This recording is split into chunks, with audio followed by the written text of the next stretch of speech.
اس کا کوئی مسلمان انکار نہیں کرتا، لیکن کس تاریخ اور کس مہینے میں کرائی اس میں 6 سے زیادہ اقوال ہیں۔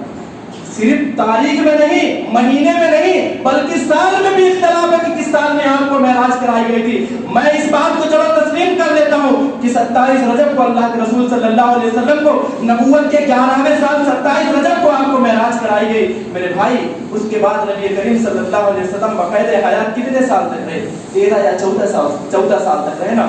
مدینہ کے اندر جب آپ ہجرت کر کے گئے 12 سے 13 سے 14 سال تک آپ بقید حیات رہے۔ کوئی آپ کے زندگی کا ایک ثبوت پیش کر دے کہ نبی کریم صلی اللہ علیہ وسلم نے 27 رجب کو مجلس قائم کی، محفل منعقد کی، مسجدوں میں لوگوں کو نماز کے لیے بلایا، نبی سے کوئی ثبوت نہیں پیش کر سکتے۔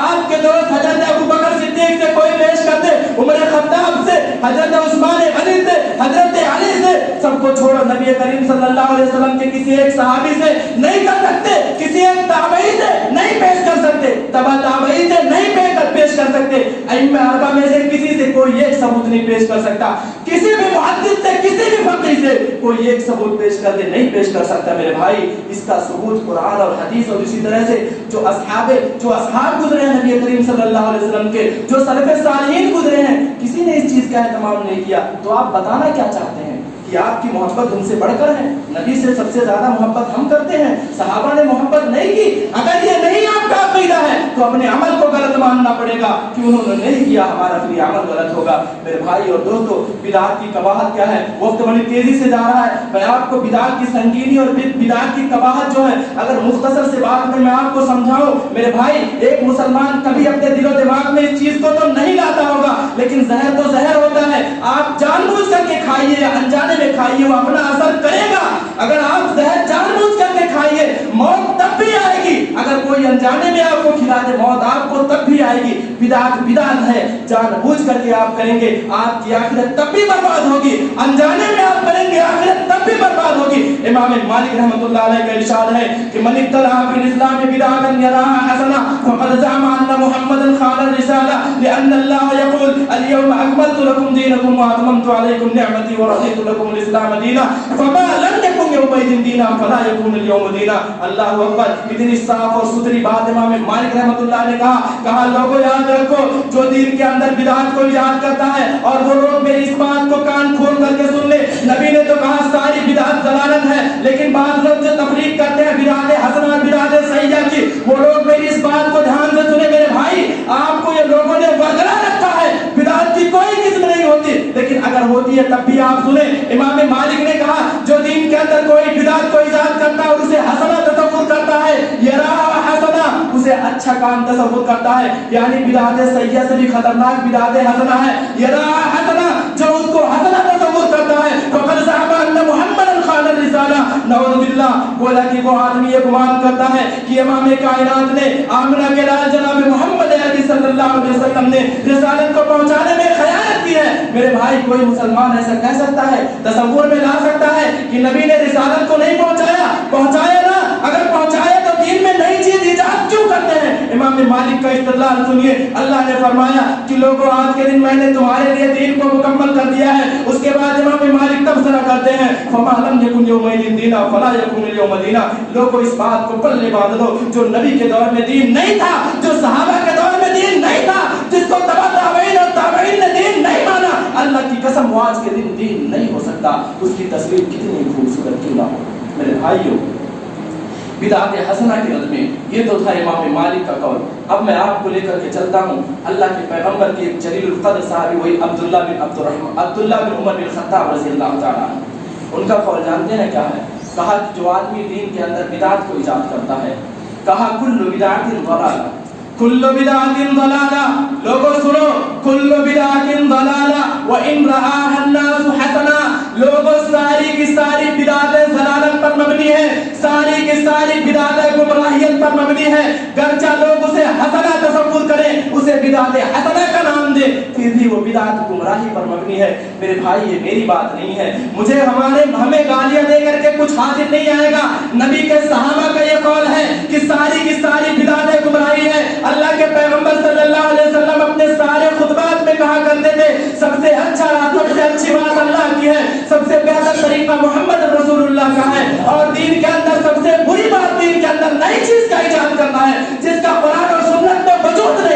میرے بھائی نبی کریم صلی اللہ علیہ وسلم نے کہا کل بدعت دلالہ، ساری بدعتیں گمراہیت پر مبنی ہے اور ہر بھی بات ہم جہنم میں لے کر کے جانے والی ہے۔ اور آج ہم نبی سے بڑا عالم اپنے آپ کو تصور کر کے کہتے ہیں کہ بدعت کی دو قسمیں ہیں، ایک حسنہ ایک سیئہ۔ میرے بھائی اپنے الفاظ پر، اپنے نظریے پر، اپنے علم پر ذرا نظر ثانی کرو، غور کرو۔ میرے بھائی آپس میں لڑنے سے، آپس میں دشمنیاں کرنے سے، ایک مسلک والے سے دوسرے سے دور رہنے سے کچھ حاصل نہیں ہوتا۔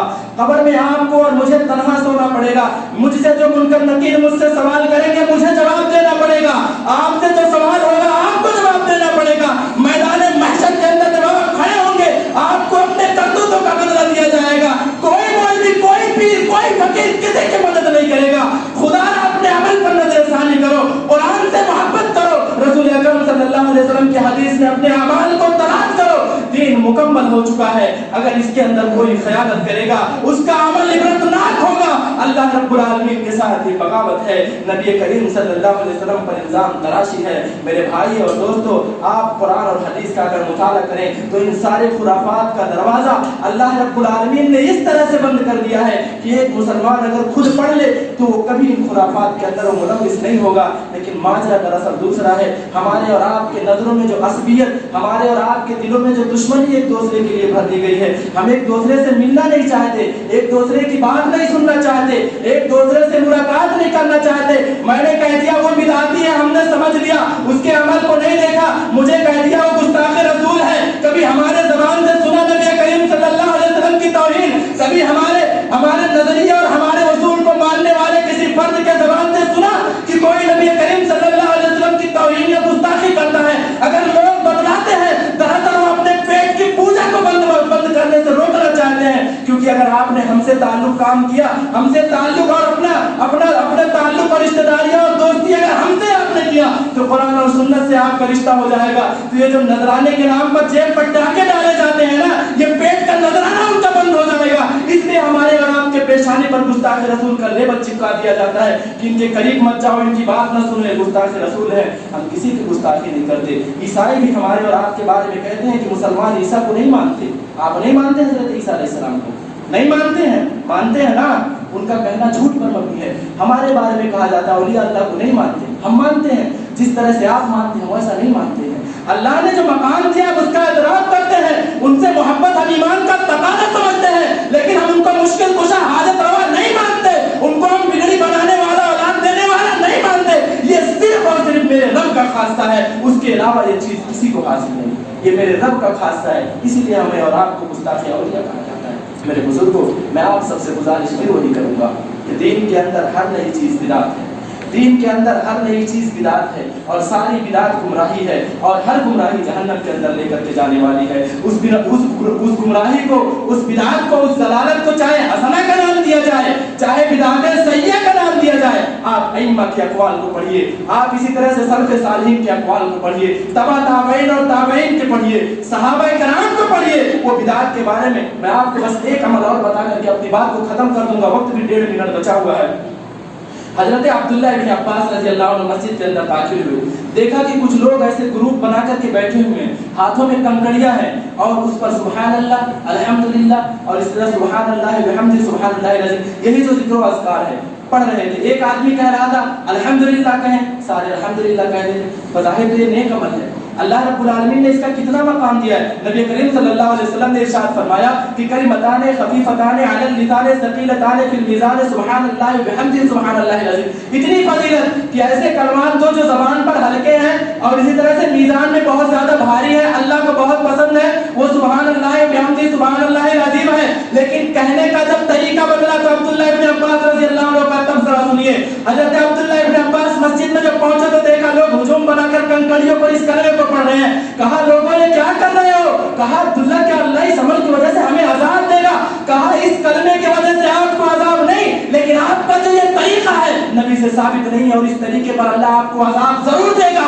اگر تم مسجد مسجد کے باہر بیٹھ کر ان کنکریوں پر اپنے گناہ کو سوال کرتے تو شاید اللہ تمہیں گناہ نہ دیتا، لیکن تم نے جو عبادت کرنے کا یہ طریقہ نبی سے نہیں لیا، اللہ تمہیں ضرور اس کے بدلے میں تم کو عذاب دے گا۔ میرے بھائی اگر ہم سے اور آپ جیسا لوگ ہوتا تو کیا کہہ دیتے؟ یہ تو اللہ کے ذکر و اذکار کے ہی منکر ہو گئے۔ آپ کہہ سکتے ہیں صحابی رسول ہیں، اللہ کے رسول صلی اللہ علیہ وسلم کے چچا کے بیٹے ہیں حضرت عبداللہ ابن عباس، آپ کہہ سکتے ہیں یہ تھا تبصرہ۔ وہ کیا کہہ رہے تھے؟ مسجد جیسی پاک جگہ میں بیٹھ کے اللہ کو یاد کر رہے تھے، صرف طریقہ بدل دیا تھا نبی کریم صلی اللہ علیہ وسلم کے راستے سے ہٹ کے۔ کتنا زبردست اور کتنا خطرناک تنقید کیا کہ اللہ تمہیں اس طریقے کی وجہ سے ضرور عذاب دے گا تمہیں۔ میرے بھائی ہم اور آپ کون ہوتے ہیں؟ عبادات کے طریقے کو ایجاد کرنے والے، عبادات کے طریقے کو بدلنے والے۔ جب نبی کریم صلی اللہ علیہ وسلم نے جس دور کو کہا کہ یہ دور سب سے بہتر ہے، اس دور کے لوگ اگر اپنے نئے طریقے کو ایجاد کریں اللہ اس کے وجہ سے انہیں عذاب دے گا۔ اگر کوئی سبحان اللہ بحمدہ سبحان اللہ العظیم اللہ اکبر نبی کریم صلی اللہ علیہ وسلم کے طریقے سے ہٹ کر کے اگر کوئی کہتا ہے اللہ اس کو عذاب دے گا۔ اگر کوئی چھینک کے اللہ الحمدللہ والصلاۃ والسلام علی رسول اللہ کہتا ہے، حضرت عبداللہ ابن عمر اس پر نکیر کر سکتے ہیں، تو آج کے موجودہ دور میں جو خرافات ایجاد کر سکتی ہے، جب ہم انہی کے وارث ہیں، ہم انہی سے محبت کرتے ہیں، تو بھلا ہم ان کاموں پر نکیر کیوں نہ کریں؟ پھر لوگ ہمیں عصبیت اور تعصب پرست کا نعرہ کیوں دیتے ہیں؟ ہمارے اوپر اس طرح کے گھنونے الزام آخر کیوں لگاتے ہیں؟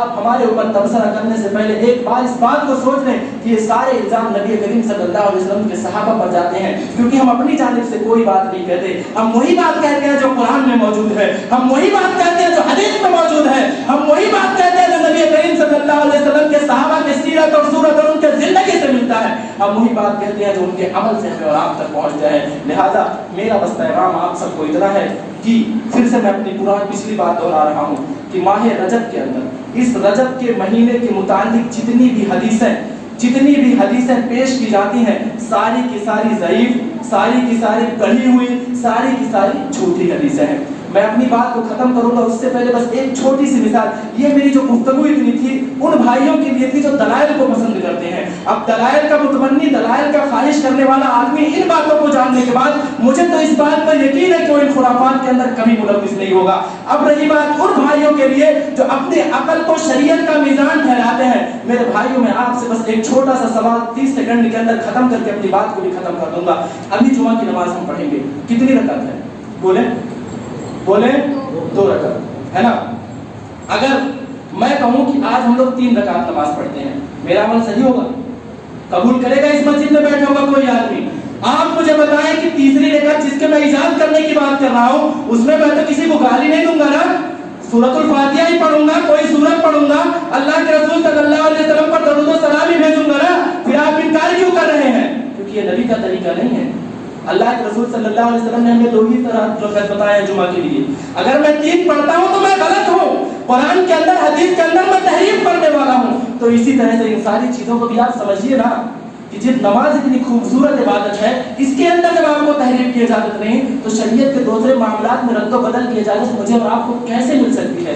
لہٰذا میرے بھائی میری بات کا بس یہی اختتام ہوتا ہے، اللہ سے دعا کرتے ہیں کہ الہ العالمین ہم تمام مسلمانوں کو قرآن اور سنت کی جو سچی تعلیمات ہے، قرآن اور سنت کا جو صحیح راستہ ہے، اے اللہ مجھے اور تمام مسلمانوں کو اس پر چلنے کی توفیق عطا فرما۔ الہ العالمین ہم تمام مسلمانوں کے دل اور دماغ میں، ہماری نظروں میں جو دوسرے مسلمانوں کے لیے نفرت اور تعصب بھر چکا ہے، اے اللہ تو اپنے قدرت کاملہ سے ان سارے فاصلوں کو دور کر دے۔ رب العالمین ہمارے دلوں میں دوسرے مسلمان، دوسرے بھائیوں کے لیے اللہ محبت پیدا فرما، ہمیں ایک دوسرے کا قریب بنا تاکہ ہم سچا دین اور سچا راستہ کیا اس کو سمجھ سکیں۔ آمین۔ تقبل یا رب العالمین۔